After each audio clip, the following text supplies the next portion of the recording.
Good evening, everybody. Welcome back to the Mind's Eye. Thank you all for tuning in. So this video is going to sort of piggyback off of the 10 favorite live albums video that I did not too long ago.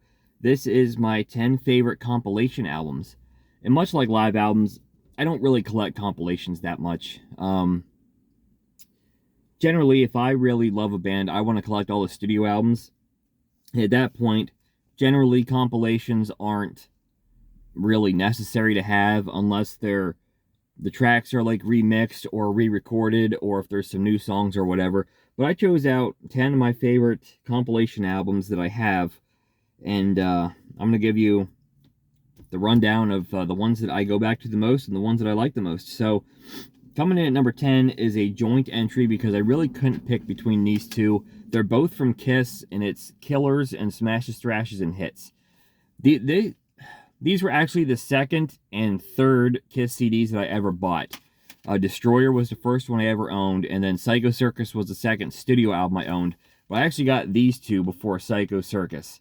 This one second, this one third. So I got some fond memories attached to these two albums. I used to play them a lot when I was younger.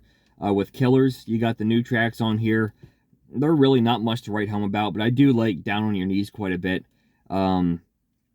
Otherwise, I mean, I think it's just a pretty decent selection of tracks like Cold Gin and Love Gun, Sure Knows Something, Detroit Rock City, of course, God of Thunder, the live version of Rock and Roll All Night. So, some new tracks that aren't really that spectacular, but like I said, I think Down on Your Knees is pretty cool. The other ones are okay. And then a nice selection of the hits from the past, which I think make a pretty nice flowing compilation album. And then Smashes, Thrashes, and Hits.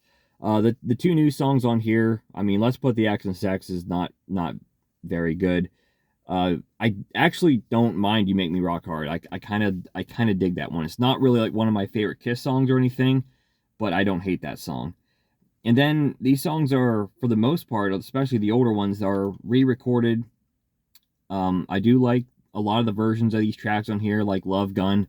Kind of getting to hear the solo in all of its glory, whereas the original version had Paul singing the chorus over top the solo. Deuce has some nice power to it. Calling Dr. Love, Strutter. Hearing Beth with Eric Carr singing is really nice. I mean, of course, that's Peter's song, but I do think Eric's vocal on the track sounds very nice as well. The only thing is, I think it's a crying shame what they did to I Love It Loud on here. That was a song that absolutely did not need to be remixed, but they really took the balls out of that one. That's like the one gripe about this one that I have, that and Let's Put the X in Sex. Otherwise, I dig it quite a bit. So this is my joint entry for number 10. Number 9, I have the second Aerosmith CD that I ever bought. After Just Push Play, my next one was Aerosmith Big Ones. So this is a compilation from the first 3 Aerosmith albums of kind of that second revitalized era of the band: Permanent Vacation, Pump, and Get a Grip.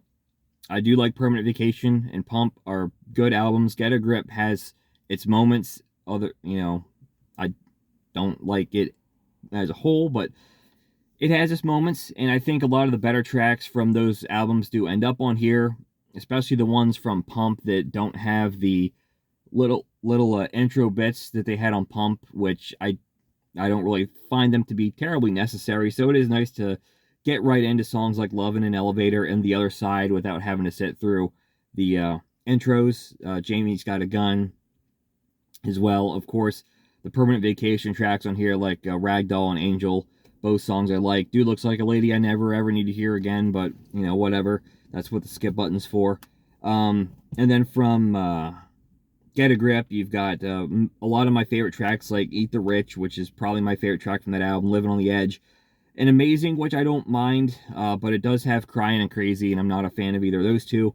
But it does have 3 new tracks on here that aren't on any studio albums, those being Walk on Water, Blind Man, and Deuces Are Wild, and I kind of dig all 3 of them. So this was my second Aerosmith album, so again, like those Kiss compilations, I listened to this one a lot back in the day. I've got some fond memories of it, and I do like going back to it. Number 8, I'm going to go with Def Leppard's Rock of Ages. disc 1 of this. This is a 2-disc set, and disc 1 is, for the most part, Def Leppard The Vault compilation, except they add Heaven Is and Switch 625. And then the second disc just has a boatload of other great Def Leppard songs. But I think this really captures Def Leppard's, I don't know, I think this does a good job of sort of capturing Def Leppard's career up to this point. This was released in 2005, I think. Yes, 2005. You've got Pour Some Sugar on Me, which is the Hysteria video edit. And though I'm burnt out on Pour Some Sugar on Me, that is my favorite one because I still think the intro is pretty cool. So I can listen to like the first minute of that and then hit skip. Photograph, I love Photograph. Never get sick of that one. Let's Get Rocked, I like a lot. Animal, I don't get sick of. Heaven Is, I like. You've got Rocket, the visualized video edit, which is my favorite version of that song as well. Armageddon It, Rock of Ages. And then on the second disc, they had tracks like Rock Rock Till You Drop, which is a great song. Let It Go, High and Dry, Too Late for Love, No Matter What, which is my favorite song off of Yeah. Yeah hadn't been released yet, but they preemptively put that track on here. Mirror Mirror is great.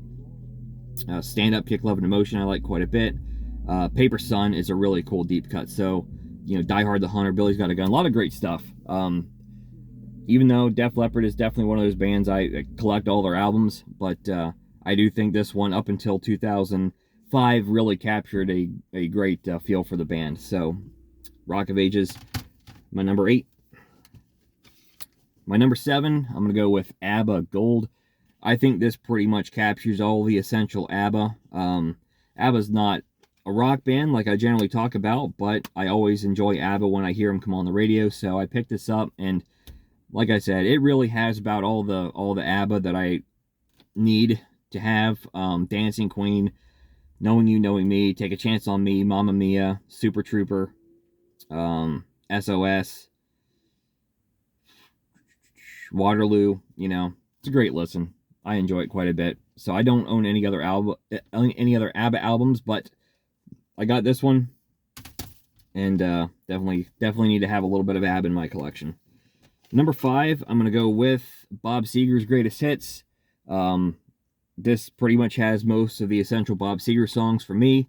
Roll Me Away, Night Moves, Turn the Page, Hollywood Nights, Old Time Rock and Roll, Against the Wind, Main Street, Fire Inside, Like a Rock, the Chuck Berry cover.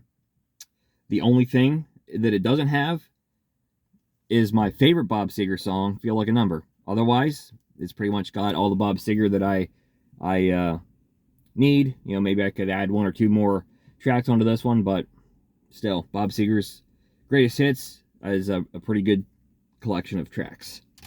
Number 5, I have Sammy Hagar's Unboxed. This was released in 1994. This is also the only Sammy Hagar album that I own. It does pretty much give me most of his solo tracks, at least up to this point, that are necessary, and I think this one actually plays like it could have been an album itself. It's got 2 new tracks like High Hopes and Buy My Way into Heaven, both of which are pretty cool. I'll Fall in Love Again, There's Only One Way to Rock, Eagles Fly, 3 Luck Box, Two Sides of Love, which I think is a really underrated Sammy track, one of my favorites of his solo. Can't Drive 55. Yeah, I think it's a pretty good collection of Sammy Hagar stuff. He's put out some songs, some solo songs since this that I do like quite a bit, that I would love to maybe have added to this collection. But up until this point, I think these are really the essentials for me. Plus, maybe I really dig his version of Piece of the Heart, the Janis Joplin cover, and Your Love Is Driving Me Crazy off the 3 Luck Box album. I'd probably throw those 2 songs on here as well. But Sammy Hagar's Unboxed is a pretty good collection of tracks.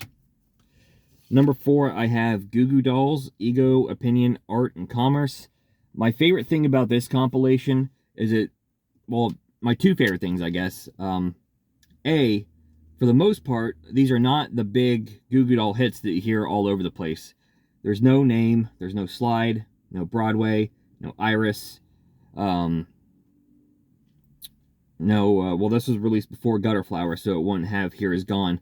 but these are also re-recorded hits. So I think there's some power put into some of these tracks. It sounds really cool. I do like the version of Naked that appears on here with that sort of like softer intro, which I think fits the song really well. And then the way that it sort of, you go sort of back through their career, then you end up with tracks from their first couple albums like I'm Addicted, Up Yours, There You Are, Laughing, 2 Days in February, Just the Way You Are, all from those first 3 albums, and it really sort of beefs up those songs and kind of makes them feel a little bit more part of the collection, I guess. It's pretty cool. So good stuff on here. You don't have the obvious songs, but you got a good balance of Robbie and Johnny tracks on here. So this is a fun compilation for me to put in. Number 3, I have Aerosmith's Gems. Much like I said for Unboxed from Sammy Hagar, this really plays like it could be an album.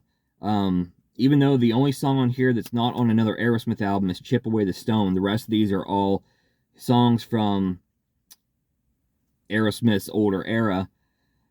It plays really well and flows like it could be an album, and it's a fun listen. And again, there's not too many of the real obvious tracks on here, except for Train Kept A-Rollin' and maybe Mama Kin. Otherwise, you got tracks like Rats in the Cellar, which starts this thing off and is fantastic. Lickin' a Promise, No Surprise, Adam's Apple, Nobody's Fault, Round and Round, Critical Mass, Lord of the Thighs, Jailbait. Great stuff that you don't necessarily hear too much of. Like I said, Train Kept A-Rollin' closes the album, and it's really the only overplayed hit that's on here.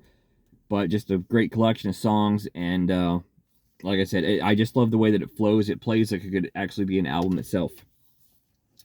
Number 2, I'm going to go with Kiss Double Platinum.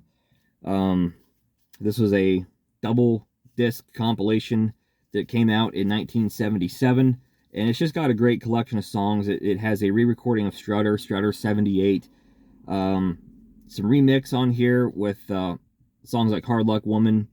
You get to hear some of the songs from Harder Than Hell, like Let Me Go Rock and Roll, and the title track from that album. Without that sort of muddy, murky production, it sort of strips that away, and it kind of makes it sound like the rest of these tracks, and it's pretty cool. You know, Detroit Rock City, of course. I do wish that they would have just put Rock Bottom on here instead of sticking the intro onto She, because the intro is also very hard to hear. It's like really quiet, and then it goes into She, which I don't think it works as well. I wish they'd have just put Rock Bottom on here somewhere. But this is just another great collection of Kiss songs from those first 6 albums. And thank the Lord. Like, I love Black Diamond, but Black Diamond at the end of that debut album is insufferable. The way that it sort of just fades out, it just goes on way too long, and it's not necessary. And they take that off here and they just fade it out, and I think it works much better. So Kiss Double Platinum, a lot of fun, a great one to listen to. It's my second favorite compilation. Number 1, I'm going to go with John Mellencamp, The Best That I Could Do, from, what is this, 1978 to 1988. Yep. I'm going to hear a lot.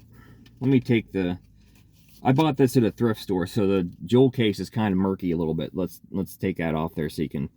This really does capture pretty much the John Mellencamp that I need, for the most part. There are songs that I would add, sure, but you know, I Need a Lover, Ain't Done with the Night, Hurt So Good, Jack and Diane, Crumbling Down, Pink Houses, Authority Song, Lonely Old Night, Small Town, Rockin' the USA, Paper and Fire, Check It Out. Yeah, this really captures most of the John Mellencamp I really find to be necessary, especially up to this point in his career. I think if you move past this, there are songs that I would definitely add, like Again Tonight from his 1991 album, Wherever We Are, I think is what it's called. Peaceful World off of his 2001 album of the same title. Our Country is really great. The Americans is really great. I would love to throw those on here. The only one that it really misses for me in that sort of 80s era of his is the track Rain on the Scarecrow. I wish that was on here. Maybe would have replaced the last track, Without Expression, to put that one on, but otherwise, great collection of John Mellencamp. I really love John Mellencamp's hits. I don't never really did get into his albums that much, so the compilations is pretty much really all I need. Plus, like I said, I'd make those additions, but I think this captures a lot of the John Mellencamp that I find essential. And this is probably, well, this is definitely the compilation album that I find myself listening to the most. So let me know in the comments below your thoughts on compilation albums. Which ones do you like the most? What are your favorite ones? If you like this kind of content, please give me a thumbs up. Subscribe to my channel for more videos in the future, and I will catch you next time.